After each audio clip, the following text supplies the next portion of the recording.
Capítulo 2 Na floresta de Merlin. Não era uma tarefa difícil encontrar o esperto feiticeiro. Havia muitas florestas onde procurar, mas apenas um Merlin. Então, o pobre cavaleiro cavalgou, dia após dia, noite após noite, tornando-se cada vez mais fraco. Enquanto cavalgava através das florestas sozinho, percebeu que desconhecia tantas coisas. Ele sempre se imaginara muito sabido, mas não se sentia nem um pouco sabido, tentando sobreviver na floresta.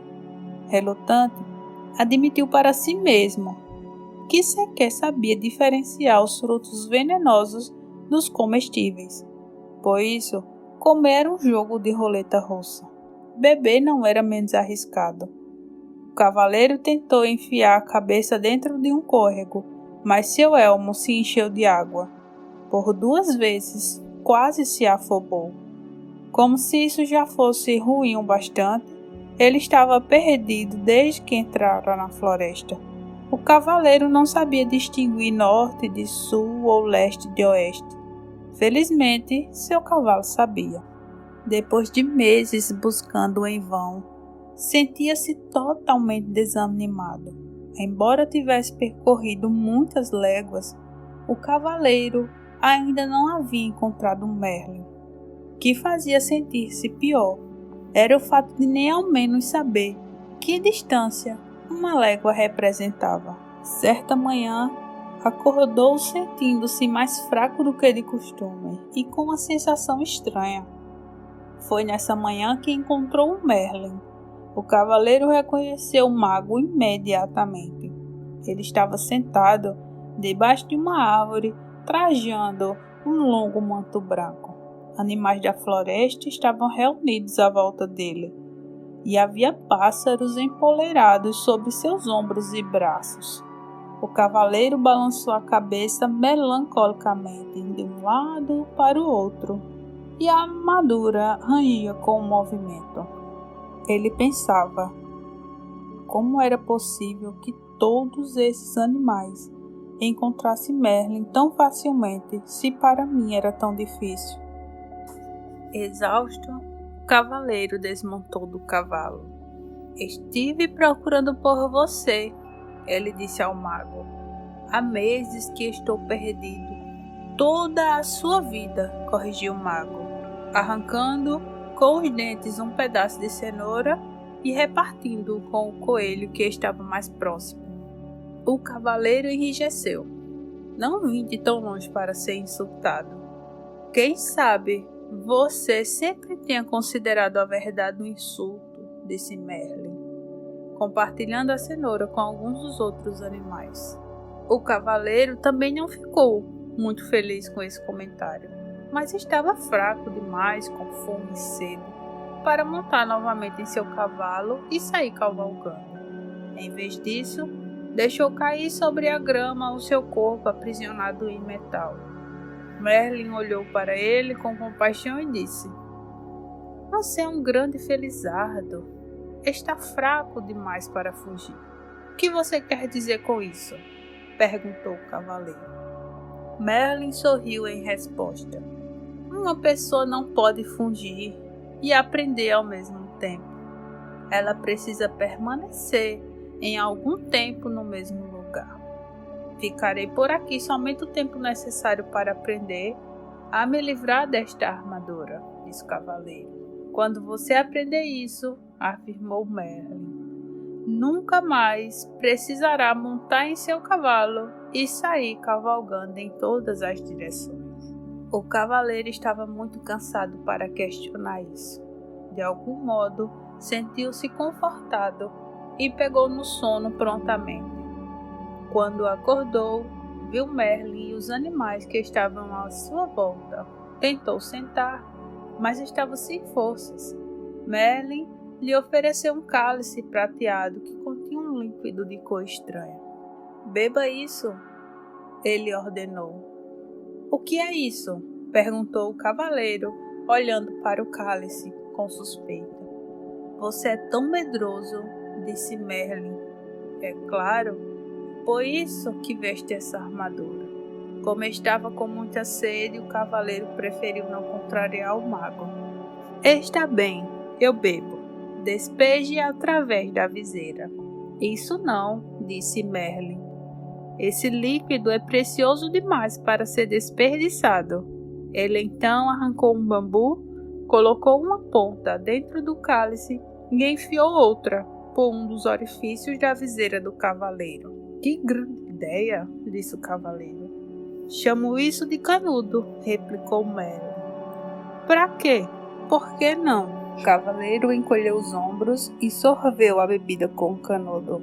Os primeiros goles pareciam amargos, os seguintes mais agradáveis e os últimos absolutamente deliciosos. Agradecido, o cavaleiro devolveu o cálice a Merlin. Você deveria colocar este produto à venda. Poderia vender jarros dele. Merlin apenas sorriu. O que é essa bebida? Perguntou o cavaleiro. Vida, respondeu Merlin. Vida? Sim, disse o sábio mago. Não parecia amargo no início? E depois? Enquanto você provava mais, não ia se tornando agradável? O cavaleiro concordou. Sim, e os últimos goles eram absolutamente deliciosos. Foi quando você começou a aceitar o que estava bebendo. Você quer dizer que a vida é boa quando a aceitamos? Perguntou o cavaleiro. E não é? Replicou Merlin, levantando uma sobrancelha em sinal de divertimento. Você espera que eu aceite toda esta pesada armadura? Ah, disse Merlin, você não nasceu com ela. Foi você quem a vestiu. Será que alguma vez já se perguntou por quê? Por que não? Retorquiu o cavaleiro irritado. Nessa altura, sua cabeça começava a doer. Ele não estava acostumado a pensar dessa maneira. Você terá condições de pensar melhor quando recuperar suas forças, disse. Com isso, o mago bateu as mãos e os esquilos, carregando nozes em suas pequenas bocas, enfileiraram-se diante do cavaleiro. Um de cada vez, os esquilos subiram até o ombro dele e, após quebrarem e mascarem as nozes, enfiaram os pedaços pela viseira do cavaleiro. Os coelhos fizeram a mesma coisa com cenouras, e o veado esmagou raízes e frutos para o cavaleiro comer. Claro que esse método de alimentação nunca seria aprovado pelo Departamento de Saúde de nenhum reino. O que mais, porém, um cavaleiro preso em sua armadura e no meio da floresta poderia fazer? Os animais alimentavam o cavaleiro regularmente, e Merlin lhe dava largas taças de vida para beber através do canudo. Lentamente, o cavaleiro foi recuperando as forças e suas esperanças começaram a se renovar. Todos os dias ele fazia a mesma pergunta a Merlin: quando vou sair desta armadura? Todos os dias, Merlin respondia: paciência, faz muito tempo que você a usa. Não dá para se livrar dela da noite para o dia. Certa noite, os animais e o cavaleiro ouviram o mago tocar no seu alaúde os últimos sucessos dos trovadores. Após aguardar que Merlin terminasse de tocar, ouça essa dos tempos de antigamente, quando os cavaleiros eram corajosos e as donzelas insensíveis, o cavaleiro fez uma pergunta que há muito latejava em sua mente. Você foi realmente o mestre do rei Arthur? A face do mago se iluminou. Sim, fui o professor de Arthur, ele disse. Mas como é possível você ainda estar vivo? Arthur viveu séculos atrás, exclamou o cavaleiro. Quando se está conectado à fonte, passado, presente e futuro são tudo a mesma coisa, replicou Merlin. O que é a fonte? Perguntou o cavaleiro. É o poder misterioso e invisível do qual tudo se origina. Não compreendo, disse o cavaleiro. Você não compreende porque tenta compreender com a mente, mas a mente é limitada. Tenho uma mente muito boa, argumentou o cavaleiro. Além de muito esperta, acrescentou Merlin. Ela o aprisionou nessa armadura toda. O cavaleiro não pôde refutar isso. Então se lembrou de algo que Merlin lhe dissera assim que chegou. Você uma vez me disse que eu coloquei esta armadura porque tinha medo. E não é verdade? Replicou Merlin. Não, eu a vesti para me proteger quando ia para a batalha. E você tinha medo de que fosse gravemente ferido ou morto? Acrescentou Merlin. Não é do que todo mundo tem medo? Merlin balançou a cabeça. Quem foi que disse que você tinha que ir batalhar? Eu tinha de provar que eu era um cavaleiro bondoso, gentil e amoroso. Se você era realmente bondoso, gentil e amoroso, que precisava provar isso? Merlin perguntou. O cavaleiro fugiu de pensar sobre isso, na sua maneira usual de fugir das coisas. Entregou-se ao sono. Na manhã seguinte, ele acordou com um estranho pensamento martelando sua cabeça. Seria possível que ele não fosse bondoso, gentil e amoroso? Decidiu perguntar a Merlin. O que você acha? Merlin lhe devolveu a pergunta.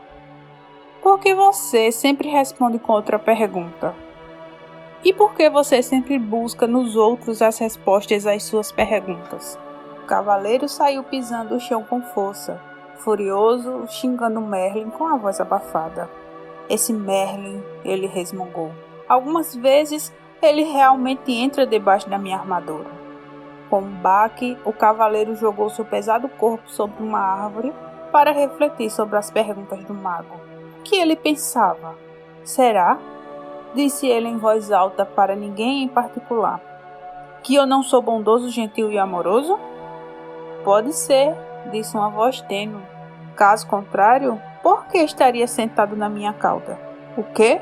O cavaleiro olhou para o chão ao seu lado e percebeu um pequeno esquilo sentado ao lado dele. Isto é, ele podia ver a maior parte do corpo do esquilo. A cauda estava escondida. Oh, desculpe, disse o cavaleiro, movendo rapidamente a perna para que o esquilo pudesse reaver a cauda. Espero não ter machucado. Não consigo enxergar muito bem com esta viseira na minha frente. Não tenho dúvida disso, replicou o esquilo, sem qualquer ressentimento na voz. É por isso que você tem de ficar pedindo desculpas às pessoas depois de machucá-las. O que me irrita mais que um mago atrevido é um esquilo atrevido, resmungou o cavaleiro. Eu não tenho de ficar aqui e falar com você. Ele começou a peleja contra o peso da armadura para tentar colocar-se em pé. Subitamente, espantado, ele deixou escapar. Ei, você e eu estamos conversando? Um atributo à minha boa natureza, reputou o esquilo, considerando que você sentou na minha cauda. Mas os animais não falam, disse o cavaleiro. Oh, com certeza falamos, disse o esquilo. As pessoas aqui não escutam. O cavaleiro balançou a cabeça desnorteado. Você já falou comigo antes? Certamente, toda vez que eu quebrava uma noz e enfiava através da sua viseira. Como é possível que eu esteja ouvindo você agora se antes não ouvia? Admiro uma mente inquisitiva, comentou o esquilo. Mas será que você nunca aceita as coisas como elas são? Simplesmente porque é assim? Você está respondendo a minhas perguntas com outras perguntas, disse o cavaleiro. É tempo demais que você tem passado junto de Merlin. E você, não tem estado junto dele tempo suficiente? O esquilo chicoteou de leve o cavaleiro com a cauda e subiu ligeiro por uma árvore. Espere, qual o seu nome? Perguntou o cavaleiro ao esquilo. Esquilo, ele respondeu muito simplesmente e desapareceu em meio aos galhos mais altos. Surpreso, o cavaleiro balançou a cabeça. Será que tudo não passara de imaginação? Nesse momento ele viu Merlin se aproximando. Merlin, tenho de ir embora daqui. Estou começando a falar com esquilos. Esplêndido, replicou o mago. O cavaleiro parecia preocupado. O que você quer dizer com esplêndido? Apenas isso, você está se tornando sensível o bastante para sentir as vibrações dos outros. O cavaleiro estava obviamente confuso. Então Merlin continuou a explicar. Você não falou com os esquilos. O cavaleiro estava obviamente confuso. Então Merlin continuou a explicar. Você não falou com o esquilo em palavras? mas sentiu as vibrações dele e as transformou em palavras? Mal posso esperar o dia em que você começará a falar com as flores. Nesse dia você as plantará sobre a minha sepultura. Preciso sair fora desta floresta. Para onde iria? De volta até Juliette e Christopher. Eles estão sozinhos há muito tempo. Tenho de voltar e tomar conta deles. Como você pode tomar conta deles se não consegue nem tomar conta de si mesmo? Merlin perguntou. Mas sinto falta deles, lamentou-se o cavaleiro. Quero voltar para eles de qualquer maneira. E é exatamente assim que estará voltando, se você for com essa armadura, advertiu o mago. O cavaleiro olhou para Merlin com tristeza.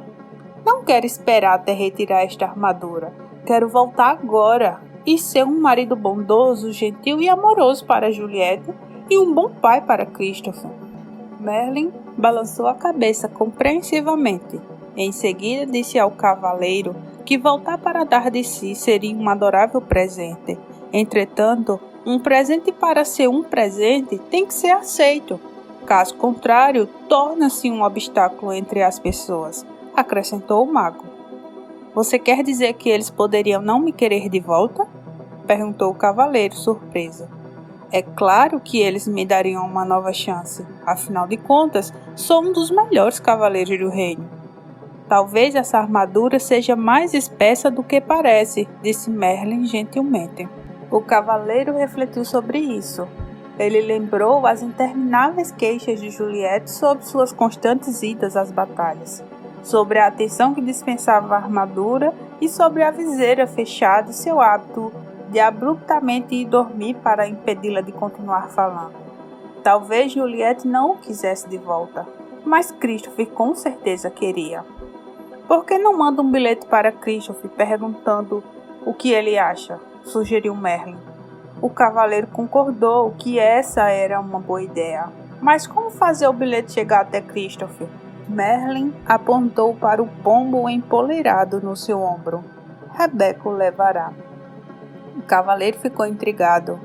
Ela não sabe onde eu moro. E é apenas um pássaro idiota. Posso diferenciar norte-sul e leste-oeste, emendou Rebeca, que é mais do que posso dizer de você. O cavaleiro prontamente se desculpou. Ele estava completamente abalado. Não apenas tinha falado com o pombo e o esquilo, como os tinham deixado zangados com ele, tudo no mesmo dia. Por ser um pássaro com um coração generoso, Rebeca aceitou as desculpas do cavaleiro e alçou voo, levando no bico o bilhete que ele apressadamente escrevera para Christopher. Não arrulhe para pombos desconhecidos, ou você deixará o bilhete cair. O cavaleiro gritou para ela.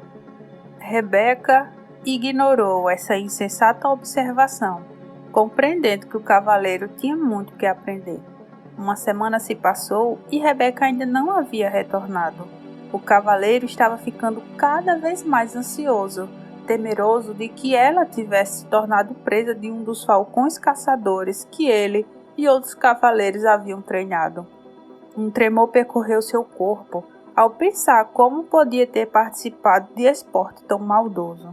Quando Merlin terminou de tocar a laude e cantar Se você tem um coração pequeno e frio, seu inverno será longo e frio, o cavaleiro expressou sua preocupação com Rebeca. Merlin tranquilizou o cavaleiro, criando um curto e alegre verso. Um pombo tão esperto e que voa tão bem não acabará cozido na panela de alguém. Subitamente, um intenso palavreado brotou de entre os animais. Como eles todos estavam olhando para o céu, Merlin e o cavaleiro olharam também. Bem acima deles, circulando em busca de um lugar para pousar, eles viram Rebeca. O cavaleiro pelejou para ficar em pé, justo quando Rebeca arremeteu até o ombro de Merlin. Tirando o bilhete de seu bico, o mago olhou de relance e disse solenemente ao cavaleiro que era da parte de Christopher. Deixe-me ver, disse o cavaleiro, pegando ansiosamente o papel. Seu queixo caiu com um rangido, enquanto ele olhava. o bilhete sem acreditar no que via. Está em branco, ele exclamou. O que significa isso? Significa, disse Merlin suavemente, que seu filho não sabe bastante a seu respeito para lhe dar uma resposta. O cavaleiro ficou ali parado um tempo, atordoado. Depois soltou um gemido e caiu lentamente ao solo. Tentou conter as lágrimas, pois cavaleiro com armaduras brilhantes simplesmente não choravam. No entanto, sua tristeza logo o subjugou. Exausto e meio afogado pelas lágrimas dentro do seu elmo, o cavaleiro então adormeceu.